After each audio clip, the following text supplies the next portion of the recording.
waxaan idinku salaamayaa salaanta islaamka assalaamu calaykum waraxmatullaahi wabarakaatu. waxaan aad ugu faraxsanahay inaan maanta isugu wada nimaano madashaan muhiimka ah ee furitaanka galfadhiga 45aad ee golaha wakiilada.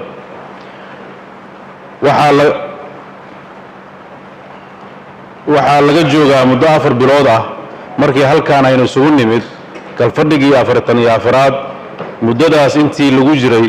waxaa dowladda u qabsoomay howlo badan oo muhiim ah dhinacyada siyaasadda, amniga, dhaqaalaha iyo arrimaha bulshada. waxaan idin ka siin doonaa warbixin kooban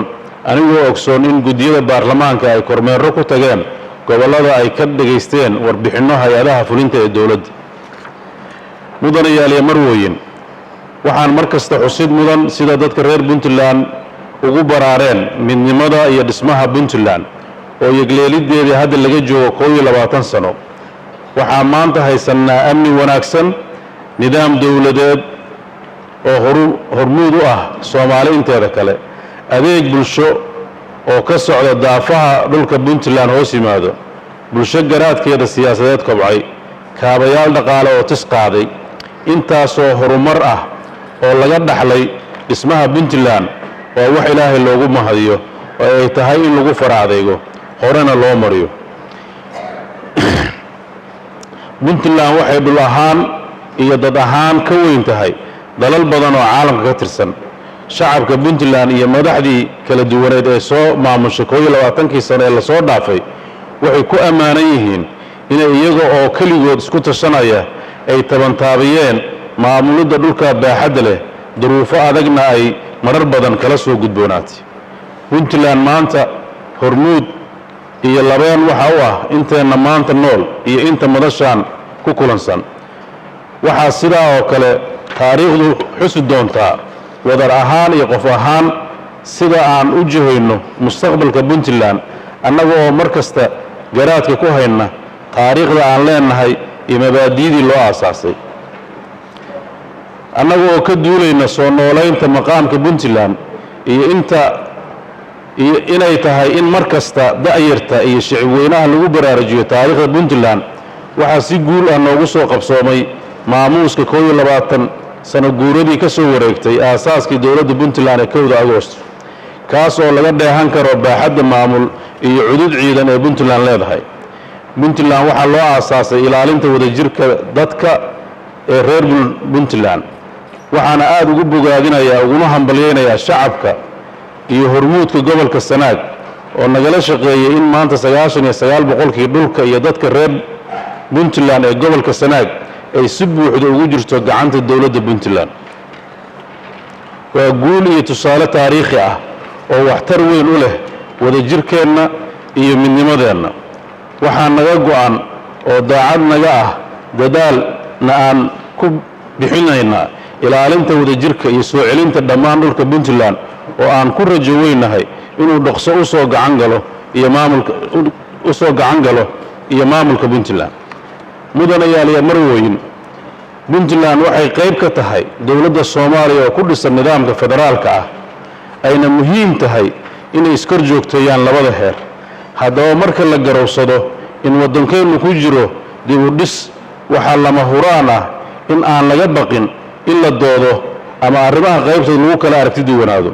Puntland waa maamulka ugu faca weyn maamulada dalka. waxay mar kasta hormuud u tahay arrimaha dhammaystirka dastuurka, kaasoo ay u aragto in haddii la dhammaystiro laguna shaqeeyo uu xallin karo khilaafaadka inta badan soo kala dhexgala dowladda federaalka iyo dowladaha xubnaha ka ah. waxaa muhiim ah in la fahmo hannaanka federaalka ee ku salaysan yahay dastuurka qabyada ah ee lagu heshiiyey kaasoo khasab ka dhigaya in arrimaha waaweyn ee masiiriga ah labada heer ee dowladeed ka wada tashadaan sidaa daraaddeed waxaa laga maarmaan ah in laga wada hadlo lagana heshiiyo arrimaha la xidhiidha dib u eegista dastuurka qaybsiga khayraadka iyo deeqaha samaynta sharciyada doorashooyinka batroolka iyo maamulada maaliyadda iyo waxyaabaha kale ee muhiimka ee masiiriga ah ee u baahan in laga wada hadlo ee dhigaya qodobada dastuurka ku cad dhinaca kale waxaa laga maarmaan ah in doorashada ay dalka ka dhacdo xilligii loogu talagalay iyada oo hannaanka loo marayo uu yahay in heshiis siyaasadeed ay ka gaaraan dowladaha federaalka iyo dowladaha xubnaha ka ah haddii hannaan iyo sharciyad aan heshiis lagu ahayn la qabto waxay keenaysaa in doorashadaasi ay qabsoomi weydo waxaan u baahannahay in si wada jir ah aan ugu wada shaqayno sidii ay ku qabsoomi lahayd doorasho dhacda wakhtigeedii laguna kalsoonaan karo hannaanka iyo sharciyada loo marayo sidaa halka guddoomiyuhu ka sheegana dowladda puntland oo wada jirta iyo shacabkeedu waxaa la gudboon inay marxaladda soo socota ay ka yeelato aragti arrimaha doorashada ee soo socdo si loo ilaaliyo qabsoomidda doorashada iyo in la gaari waayey doorashadii qof iyo cod ah wixii looga gudbi lahaa taasna waxaan rajaynaynaa iyadoo xukuumaddu hoggaamin doonto doodo arrimaha ku saabsan iyo shaqooyin la xidhiidha go'aanka midaysan ee laga qaadan doono in dhowaan aan u howlgeli doono qaybanan laga bilaabay puntland marar badan waxay juhdi badan gelisay sidii dowladda federaalka ee hadda jirta ay inoogu wada adeegi lahayd una tisqaadi lahayd waxaan ugu dambayn shirkii madaxda dowladda federaalka iyo dowladaha xubnaha ka ay ku yeesheen garowga 5 ilaa 11 May 2019 waxaa weli muuqata kala aragti duwanaansho u dhaxaysa madaxda labada heer haddaba waxaan ku baaqaynaa in ay puntland ay diyaar u tahay inay qaybteeda ka qaadato xalinta khilaafaadka ragaadiyey horumarka dalka iyo in la helo xasilooni siyaasadeed iyo madal wada hadal oo furan si caqabadaha taagan iyo kala aragti duwanaanshaha looga wada hadlo isla markaana lagu gudbo heshiis iyo afgarad rasmi ah in laga gaaro mudanayaal marweyn dowladda puntland waxay kaloo soo dhaweynaysaa dadaal kasta oo lagu raadinayo midnimada Soomaaliyeed iyo taabagelinta dowladda federaalka ah taasoo loo marayo sida uu qabo dastuurka qabyada ee federaalka haddaba waxay dowladda puntland cadaynaysaa mowqifkeeda ku aadan wada hadallada dowladda federaalka iyo maamulka Soomaaliland si xal waara loo gaaro waa in wada hadallada dowladda puntland qayb mug leh ka qaadata maadaama khilaafka xuduudeed uu kala dhaxeeyo maamulka Soomaaliland si waafaqsan qodobka 53 farqadiisa labaad ee dastuurka qabyada ee dowladda federaalka mudanayaal marweyn waxaan safar gaaban ku tagay wadamada Itoobiya iyo Imaaraadka Carabta kaas oo ujeedadiisu ahayd raadinta maalgashiyo caalami ah iyo xoojinta xiriirka wadamada daneeya arrimaha Puntland iyo guud ahaan Soomaaliya intaan safaradaas ku guda jiray waxaan la kulmay qaybo ka mid ah madaxda wadamadaas shirkado caalami ah oo ay ka mid yihiin madaxweynayaasha kiilka Soomaalida iyo Oromada ganacsatada Itoobiyana sanduuqa maalgashiga Abu Dhabi iyo shirkadda DB World taasoo gacanta ku haysa maamulka iyo ballaarinta dekedda Boosaaso arrimahan DB World sida goonida wala hadlay waxay ahaayeen caqabadaha keenay dib u dhaca mashruuca ballaarinta dekedda Boosaaso iyagoo ka garaabay dib u dhacaas aanu ku heshiinay dardargelinta mudaysan oo waxqabadkeeda hore la arkayo ka hor dhamaadka sanadkan wadamada Itoobiya iyo Imaaraadka waxay xiriir ganacsi oo ballaaran la leeyihiin dalka Soomaaliya guud ahaan iyo Puntland gaar ahaan haddaba si loo horumariyo xiriirka ganacsi waxa ganacsatadii badneed ee aan kula kulannay wadamadaas ku casuumay shirweynihii maalgashiga Puntland iyagoo ay dhammaantood ka soo qayb galeen shirweynahaas ballaaran ballanna qaadeen maalgashiyo kala duwan oo ay ku sameeyay doonaan Puntland waxa kale oo aan safar muddo bil ah qaatay ku tagay magaalada ganacsiga ee Puntland ee Boosaaso kaasoo aan ugu kurgalay xaaladda horumarineed mid dhaqan dhaqaale mid amni waxaana intii aan joogay kulamo muhiim ah la qaatay ganacsatada odayaasha waxgaradka haweenka dhalinyarada kulamadaas oo ay muhiimadooda ahayd isxog waraysi iyo kor u qaadidda xiriirka dowladda iyo qaybaha kala duwan ee bulshada si looga wada shaqeeyo arrimaha amniga horumarinta dalka. waxaa sidoo kale xusud mudan shaqadii ballaarneed ee guddiga amniga gobolka bari uu ka qabtay guud ahaan gobolka gaar ahaan magaalada boosaaso oo hadda laga dareemayo isbeddel amni oo ballaaran.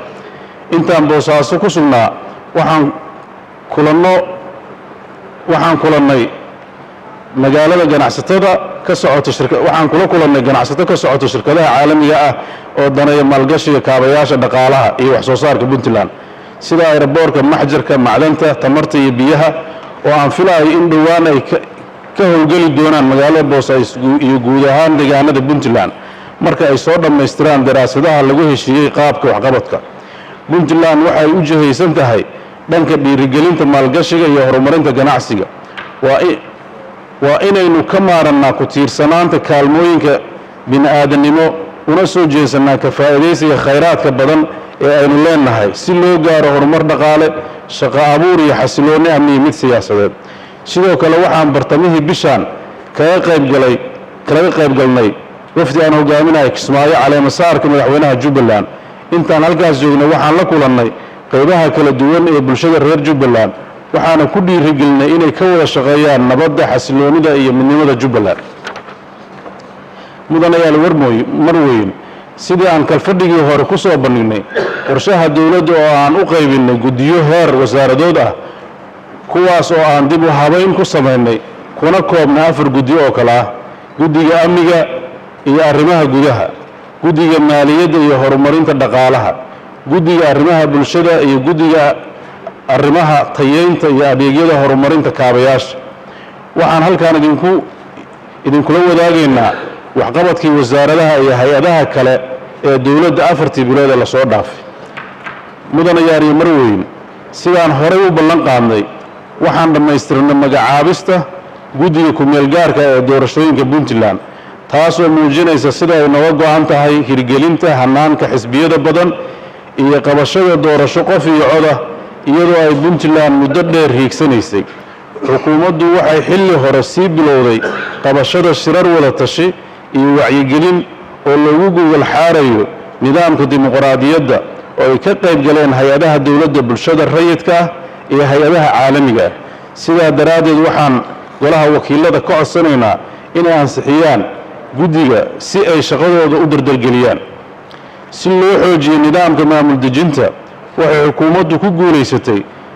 dhismaha golayaasha deegaanka ee degmooyinka baran xarfo buraan ufayn buurtille iyo buuhoodle. waxaa siyaaday ka qaybgalka haweenka ee gobolladaas deegaanada laga dhisay iyadoo 2 guddoomiye ku-xigeen ay ka heleen 5tii golo degaan ee u dambeysay. waxaa kale oo arrimaha maamulka daadejinta dhinac socday diiwaangelinta tuulooyinka hoos yimaada 50 degmo ee puntland si kor loogu qaado tayada maamul ee gobollada.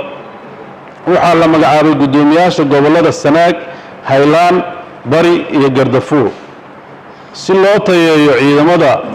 qaybahooda kala duwan. waxaa la magacaabay guddi ka kooban khubaro saraakiil sare ah iyo xubno ka mida golaha wasiirada si ay uga shaqeeyaan dib u habaynta iyo tayeynta ciidanka. waxaa la dhammaystiray dhismayaasha xeryaha tababarka ciidanka ee xorgoble iyo abqaale. waxaa dayactir lagu wadaa xerada boocame iyo baran. waxaa socdo tababaro ay ciidamadu dufca loogu xareynayo kulliyadaha carmo iyo xeryaha 54aad xorgoble iyo abqaale. waxaa sidoo kale la howlgelin doonaa marka ay dhammaadaan xeryaha boocame iyo baran. waxaa kale oo qorshahoodu dhammaaday dhismaha 5 saldhig iyo dayactirka 10 saldhig booliis oo laga hirgelin doono deegaanada puntland islamarkaasna loo qorsheeyey inay helaan agab ciidan oo isugu jira gaadiid iyo qalab isgaarsiineed. 4tii bilood ee ugu dambeysay waxaa horumar la taaban karo laga sameeyey xaaladda guud ee ammaanka iyo siyaasadda gobolka sanaag iyo haylaan. waxaa la qareemeeyey lana soo dhoweeyey qaybihii ugu dambeeyey ciidamada iyo saraakiisha ka soo baxay maamulka somalilan.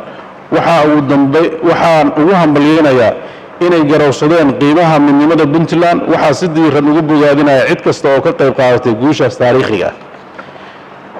mudanayaal marweyn si kor loogu qaado wax soo saarka iyo kobaca dhaqaalaha xukuumaddu waxay la saxiixatay bangiga adduunka midowda Yurub iyo GIZ 3 mashruuc oo waaweyn oo ku kacayso dhaqaale gaaraya 11 milyan oo wax looga qaban doono horumarinta biyaha farsamada gacanta la tacaalidda oo adkaysiga abaaraha mashaariicdaasi waxay fuli doonaan gobollada Puntland oo dhan si loo xaqiijiyo kalsoonida shacabka reer Puntland ku qabaan dawladooda waxaa si daahfurnaan u bilowday in 6 bilood mar warbixinta dakhliga lagu soo daabaco website-ka wasaaradda maaliyadda si muwaadin kasta noogula xisaabtamo haddaba waxaa website-ka ka heli kartaan warbixinta bilaha January ilaa June 2019 waxaa sidoo kale la diiwaan geliyay hantida guursada ee dawladdu leedahay laguna keediyo hanaanka casriyeysan ee lagu maareeyo hantida dawladda maadaama aynu u gudubnay marxaladda horumarka waxaan daahfurnay diyaarinta qorshaha horumarineed ee Puntland ee 5 sano ee soo socota 2024 waxaan wada tashiyo baaxad leh lala yeelan doonaa qaybaha kala duwan ee bulshada rayidka ah si aynu u diyaarino qorshe aynu leenahay maalgashanayno cid kasta oo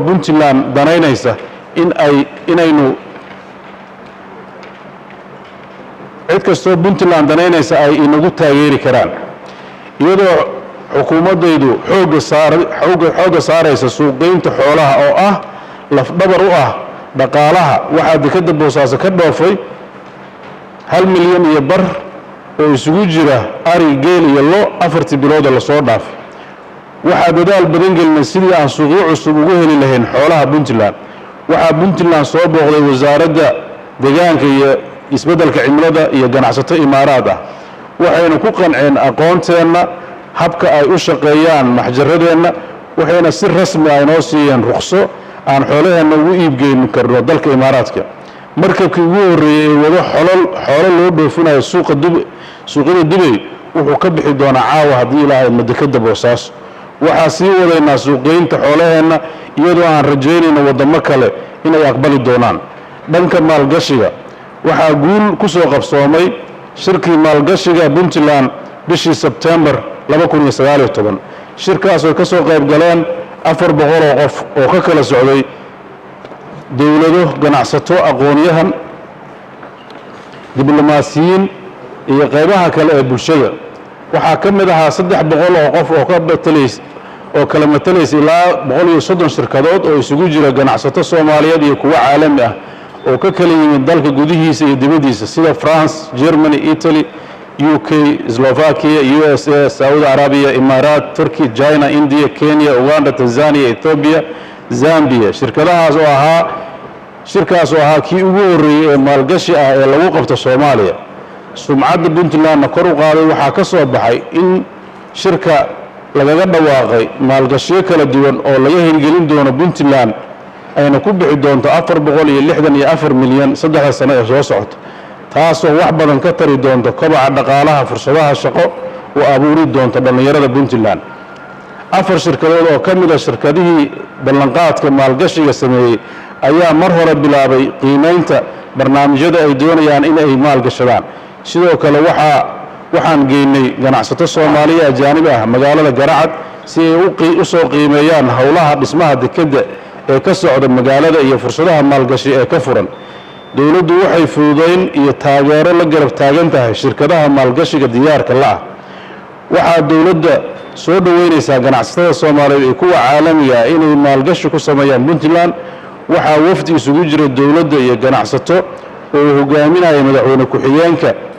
ka qayb galeen shirka Turkish Africa Investment Trade Summit oo ka dhacay dalka Turkiga waxaa sii socon doona shirarka isdaba jooga oo lagu qaban doono wadanka gudihiisa iyo dibadiisa si maalgashiga rasmi ah Puntland uga bilowdo mudane marweyn muddada 4 bilood ee la soo dhaafay waxaa deeq waxbarasho u helnay arday tiradoodu gaaraysa 443 kuwaas oo isugu jira 273 arday oo dalka dibadiisa ah iyo 170 arday oo jaamacadaha dalka gudihiisa ah waxaa sidoo kale deeq waxbarasho loo fidiyay ardayda danyarta ah oo tiradoodu dhan tahay 2560 arday oo dhigata dugsiyada hoose dhexe ee dhammaan gobollada puntland deeqdaasoo isugu jirta ka taageeridda agabka waxbarashada iyo lacagaha iskuulka si looga jawaabo baahiyaha adeega caafimaad waxaa la bilaabay dhismayaasha xarumaha dhallaanka iyo hooyada oo gaaraya 16 iyo dhismaha xarumaha wasaaradaha caafimaadka ay ku leeyihiin gobollada mudug iyo nugaal waxaa la dhammaystiray heshiiska bangiga adduunka oo maalgelinaya mashruuc cusub oo laga hirgelin doono 160 tuulo oo 9 gobol ee puntland ka mid ah iyadoo aan ognahay in dalkeennu ku filnayn haqabtirka biyaha baahiyaha caafimaadka oo dhan waxaan suurtogelinay inaan u fududeyno shacabka helidda fiisaha caafimaadka ee lagu tegi karo waddanka indiya oo markii ugu horreysay si fudud dalka loogu qaatay iyadoo garowe jooga aanan rajaynayna inay fursadahaas sii socdaan iyadoo aan ognahay baahiyaha biyo ee bulshadeennu qabto dhan magaalo iyo mid miyiba waxaa la qoday 4 ceel waxaa la dayactiray 15 ceel waxaa la sahmiyey 21 goobood waxaa qorshaysan in la qodo 23 ceel oo cusub iyo dayactiri 15 ceel kale ah waxaa isna gabagabo maraya saxiixa heshiiskii mashruuca oo midowga yurub maalgelinayo oo kor loogu qaadayo biyaha magaalada boosaaso sidoo kale waxaan doonaynaa inaan idinla wadaagno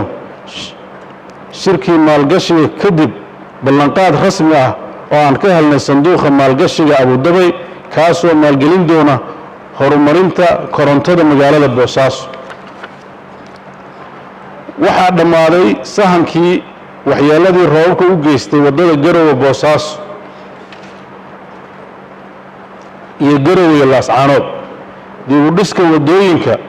oo burbur xooggan soo gaaray wuxuu lafdhabar u yahay dhaqaalaha amniga iyo isu socodka dadka sidaa daraaddeed annaga oo siinayna ahmiyad gaar ah waxaa heshiis isla gaarnay shirkadda CCECC ee laga leeyahay dalka shiinaha inay fuliso dayactirka waddooyinka waxaan 24kii bishaan garowe noogu yimid madaxa shirkadda ee geeska afrika waxaana ku heshiinay in dhismuhu bilowga bisha November ee nagu soo aadan dhanka waddada garowe gaalkacyo waxaa soo ilaaday kala bixidii midowga yurub iyo hay'adda GIZ kadib fashilkii ku yimid heshiiskii hore waxaana wada hadal dheer kadib midowga yurub isla ogolaanay in loo qoondeeyo 6 milyan oo euro dhismaha waddada waxaana dhowaan la bixin doonaa qandaraas cusub ee dayactirka waddada jalam xarfo sidoo kale waxaan ka helnay qoondo dhaqaale oo dhan 14 milyan bangiga horumarinta afrika oo lagu dhammaystiri doono waddada xarfo ilaa gaalkacyo oo qorshuhu yahay in mashruucaas bilowga sanadka cusub ee 2020 waxayna dowladdu bixisay kharashkii dayactirka waddada leexsinka ah ee hadda isticmaalaan gaadiidka inta u dhaxaysa buurtile iyo xarfo si ay u fududaado adeegsiga waddada garowe iyo boosaaso u dhaxaysa ilaa iyo hadda waxaan ka helnay deeq hordhaca dalka imaaraadka oo 2 milyan ku deeqay waxaan kaloo rajo weyn ka qabnaa dalka shiinaha oo safiirkooda uu imaan doono 2 maalmood kadib waxaa kaloo furan oo inaan u raadino cid kale laakiin waxaan go'aan ku gaarnay inaan heshiiska la galno shirkadda si ay shaqada u bilowdo dhaqaalihii loogu talagalay annagu aan u wadahayn sida aad ku cad sida kan garowe ilaa gaalkacyo dhaqaalihiisa inta badan laga helay African Development Bank iyo EU-da laakiin kan boosaas iyo garowe waxaan rajo weyn ku qabnaa inuu dhammaystirmo annagoo u yabo doono gudaha dibadda haddii ilaahayno waxaa socda dhismaha 11 waddo 3 waddo oo solar la gelinayo iyo dhismaha 2 xarumood dadweyne taasoo qayb ka ah horumarinta degmooyinka waxaa la bilaabay dhismaha waddada galgala gasha oo ah waddo carrakaawo ah dherarkeeduna yahay 7 kilomitir waxaa la filayaa inay u dhammaato sida ugu dhaqsaha badan waa meeshii ugu adkayd ee galgaalo in la gaaro ee caqabadda ku ahayd ilaahay idinkiis waxaan rajaynaynaa inay taasna fududaato si ammaanka ay qayb uga qaadato waxaa sidoo kale socda dhismaha waddada la fogorayo oo dhan 5 kilomitir waa caqabadda in la gaaro magaalada caluula saldhigga u ahayd waddadaas waxayna maraysaa meel gabagaba waxaa dhammaad ah maraya waddooyinkaas hore waa carrakaawooyin waxaa dhammaad maraya 7 kilomitir oo dhismaha waddooyinka laamiga ah oo laga dhisayo magaalada garowe iyo galdogob waxaa socda dhismaha wejiga labaad ee dekedda Garacad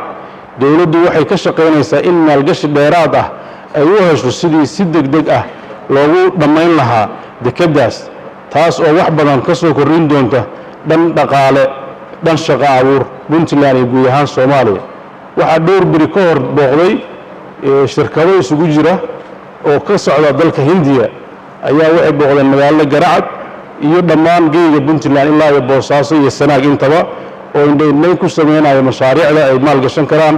kulana xalaq la qaatay waxay runtii aad ugu faraxsanaayeen meelihii ay mareen waxay rajo weyn ka qabaan in iyaguna maalgashiga ay bilaabin doonaan waqti dhow hadii la helo waxaan bilownay dhismaha iyo casriyeynta garoonka kubadda cagta ee Gaalkacyo iyo Garowe waxaa sidoo kale la dhameystiray qiimeynta dhismaha iyo dayactirka garoonka kubadda cagta ee Boosaaso oo dowladda Puntland bixin doonta 200,000 oo ka mid ah 500 oo lagu qiimeeyay mudana waa Marweyn Puntland waxay muddo dagaal kula jirtay argagixisada ku dhuumaalaysanaysa buuraha Golis haddaba si wax looga qabto loona cirib tiro falalka ay geystaan argagixisada loona sugo xuduudaha Puntland waxaan xoogga saarnay tayeynta hay'adaha amniga cadaaladda iyo sirdoonka kuwaas oo sidaan horay u soo sheegnay ay hadda u socdaan tababarro kala duwan Puntland iyo guud ahaan Soomaaliya waxaa ka jira shaqo la'aan baahsan oo ay wajahayaan dhallinyaradeen taas oo marar badan ku kallifaysa dhalinyaro badan in ay waddanka ka cararaan waxaan xoogga saaraynaa dhiirigelinta maalgelinta socota soo jiidashada maalgelinta dheeraad ah iyo sare u qaadida xirfadaha dhalinyarada si aan uga faa'iidaysano khayraadka aynu haysano taas waxaan dhinac wadnaa in aan abuurno ilo dakhli oo cusub waxayna ku guulaysanay in aan si joogto ah u bixinno mushaharaadka iyo kharashka dowladda mudana Marweyn waxaan in muddo ah caqabado ka jireen tirada iyo tayada shaqaalaha rayidka ah ee dowladda waxaan ku guulaysanay in aan dib u eegis lagu sameeyo liiska shaqaalaha dowladda iyadoo la ogaado tirada rasmiga ee shaqaalaha dowladda u shaqeyn karta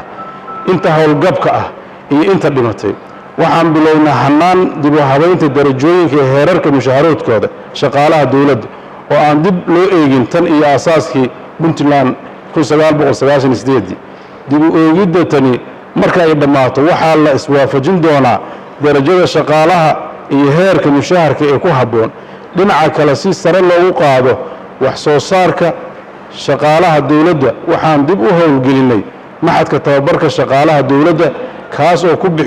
kaasoo bixin doona tababaro gaagaaban iyo kuwo waqtigeedu dheer yahay mudana Marweyn mudana gudoomiye waxaan u rajaynayaa kalfadhiga guul waxaan diyaar u nahay inaan idinla wadaagno wixii faahfaahin dheeri ah aad uga baahataan shaqooyinka qabsoomay kuwa socda iyo kuwa qorshaysan intaba ugu dambeyn waxaan si rasmi ah inoogu furan kalfadhiga 45aad ee wakiilada Puntland waad mahadsantihiin